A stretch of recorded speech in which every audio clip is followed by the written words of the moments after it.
एक खास शख्सियत के साथ मुलाकात। देखिए जयदेव पटेल के साथ नंबर 1 इंडिया न्यूज पर रोजाना रात 9 बजे। नमस्कार व्यूअर्स, मैं जयदेव पटेल और आप देख रहे हैं नंबर 1 इंडिया न्यूज। आपका एक बार फिर स्वागत है एक खास शख्सियत के साथ मुलाकात प्रोग्राम में। आज हम बात करेंगे ईरान और अमेरिका के बीच बढ़ता तनाव अब समुद्र में भी दिखाई दे रहा है। जिस तरीके से अमेरिका द्वारा ओमान की खाड़ी में मिसाइल अटैक्स किए गए जहाजों पर, जिसमें 3 भारतीय नाविकों की मौत हो गई। आखिर इसके क्या मायने और इसी के साथ-साथ में इस पूरे घटनाक्रम को एफएसयूआई कैसे देखता है? इन्हीं ताबड़तोड़ बातों के हमारे साथ खास मेहमान है forward seamen's union of India यानी एफएसयूआई के जनरल सेक्रेटरी मनोज यादव। मनोज यादव जी, आपका बहुत-बहुत स्वागत है आज हमारे प्रोग्राम में। धन्यवाद। जी। Thank you.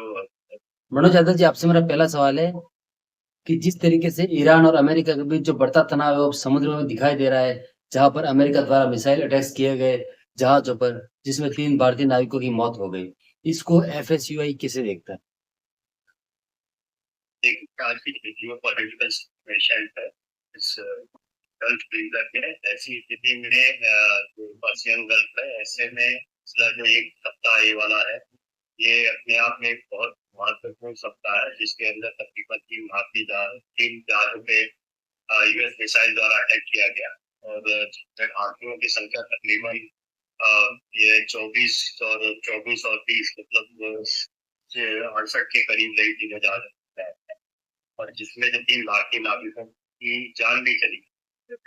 ऐसी स्थिति में जहाँ 18 से 20,000 भारतीय नाविक भारतीय ड्रोन में एक्टिव और ऐसी सिचुएशन में अगर भारतीयों की जान को इस तरह से लगातार लगेगी, तो आने वाले समय में सिचुएशन है वहाँ पे लोग हैं, डर का माहौल है, परिवार के अंदर डर का माहौल। ऐसी स्थिति में मुझे नहीं लगता कि आने वाले समय में तो शिपिंग एक अपने आप में मिसाल थी, तो सबसे ज़्यादा इंटरनेशनल वाटर के जो दुनिया की सबसे ज़्यादा कार्गो का मूवमेंट कराने वाले जो नाविक है, उनका कहीं न कहीं उनके ऊपर जो अटैक है, ये कायराना हरकत है अमेरिका द्वारा और इवन ईरान ने कुछ जहाज़ों को हिट करने की कोशिश की है। तो ये हफ्ता रहा है, सबसे भयानक कर रहा है और आने वाला हफ्ता उम्मीद करते हैं कि शांतिपूर्ण होगा, जिसके नागरिकों को साफ होगा। मनोज यादव जी, इस समय अगर हम बात करते हैं तो स्ट्रेट ऑफ हॉर्मुज़ की क्या स्थिति है? और जिस तरीके से 3 भारतीय नाविकों की मौत हुई, इसका बाकी नाविकों पर क्या असर दिखाई दे रहा है? हॉर्मुज़ स्ट्रेट इस वक्त पूरी तरह से बंद है ईरान के द्वारा, जो भी बस के मूवमेंट हो रहे हैं वो यूएस नेवी के कंट्रोल में वहां से मूव कर रहे हैं। पर जो स्थिति है अब उसी साल के बाद जो स्थिति थी और आज जो स्थिति है, इसके जमीन आसमान का फर्क है और जो वहाँ पे नाविक है, जैसा हमने बताया कि इस वक्त वो मानसिक तनाव में है, अंदर डर का माहौल।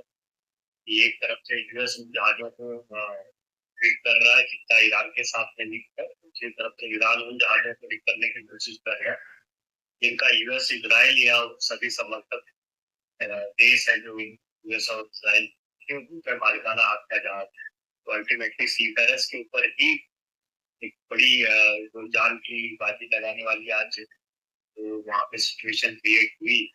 लोग उतनी बड़ी तादाद में इस एरिया में है, जहाँ इतने बड़े भारी पैमाने पे होता है। जी। मनोज यादव जी, अगर हम बात करते हैं स्ट्रेट ऑफ हॉर्मुज़ के साथ-साथ में जिस तरीके से भारतीय शिप जो वहाँ पर तैनात है इस समय, उसमें नाविकों की जो मानसिक स्थिति है वो काफ़ी हद तक कहीं न कहीं कमज़ोर दिखाई दे रही है, जो 3 नाविकों की मौत हुई उसके बाद में। ऐसे में इसको लेकर भारत सरकार ने भी इसका खंडन किया है। फ़ॉरेन मिनिस्टर ने इसको लेकर के ईरान के जो विदेश मंत्री हैं उनसे बात भी करी है। भारत सरकार से कितनी उम्मीद है आप लोगों को और किस तरीके की माँग है? देखिए, जैसा कि ऐसी स्थिति है, ये जियोपॉलिटिकल है और ग्लोबल लेवल पे का इम्पोर्टेंट है। भारत सरकार से हमने ऑलरेडी हमारी जो मांग है वो रखी हुई है, इसके अंदर हमने हाई लेवल कमेटी के गठन करने की मांग की है, तो भी ये उनको एक एक्सग्रेशिया कंपनसेशन देने की बात है। इसके अलावा हमने जो हमारे जहाज है जिससे बात की, वहाँ पे ज़्यादा से ज़्यादा इनकी नेवी फोर्स को डिप्लॉय करने की बात।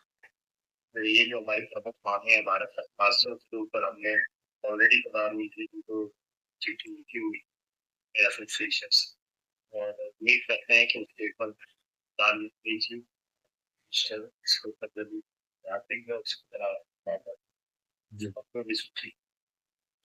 मनोज यादव जी, आपसे मेरा एक आखिरी सवाल है कि एफएसयूआई भारतीय नागरिकों की सुरक्षा को और पुख्ता करने के लिए किस तरीके की मांग करेगा? क्या कुछ कदम उठाएगा? क्या कुछ इनोवेशन करने जा रहा है? जी, भारतीय नागरिकों की सुरक्षा जो है ये सिर्फ हमारा या हमारे देश की जवाबदारी नहीं है। जैसा कि हमने बताया, दुनिया के 90 से 95% जो जो कार्गो मूवमेंट है वो दुनिया के नागरिकों द्वारा की जाती है, सी रूट के द्वारा की जाती है। और ऐसे में भारतीय नागरिकों की सुरक्षा भारत का तो प्राथमिकता है ही, साथ साथ में उन सभी देशों की प्राथमिकता है जो ईरान के अगल बगल के जो देश हैं उसमें, चाहे उनका मेडिकल केयर हो, चाहे उसमें उनका शॉर्टेज ऑफ फूड हो, शॉर्टेज ऑफ वाटर हो, और उसी के साथ में सेफ पैसे हो। ऐसी स्थिति में यूनाइटेड नेशन का रोल बहुत महत्वपूर्ण है, जिसके माध्यम से वो उनकी जो यूनाइटेड नेशन बॉडी है, इंटरनेशनल मैरीटाइम ऑर्गेनाइजेशन, उनसे भी हम संपर्क कर किए हैं, उनके साथ उनको भी हमने अपना रिप्रेजेंटेशन दिया है, और उम्मीद करते हैं कि जो भी 2 से 3 देशों का एक जो तनाव बना हुआ है उसमें नागरिकों को उसका हिस्सा न बनाए, और उनको के ऊपर कोई ऐसा भी हथियार या मतलब बमबारी है जी। मनोज यादव जी, आपने हमारे लिए समय निकाला, उसके लिए आपका बहुत बहुत धन्यवाद।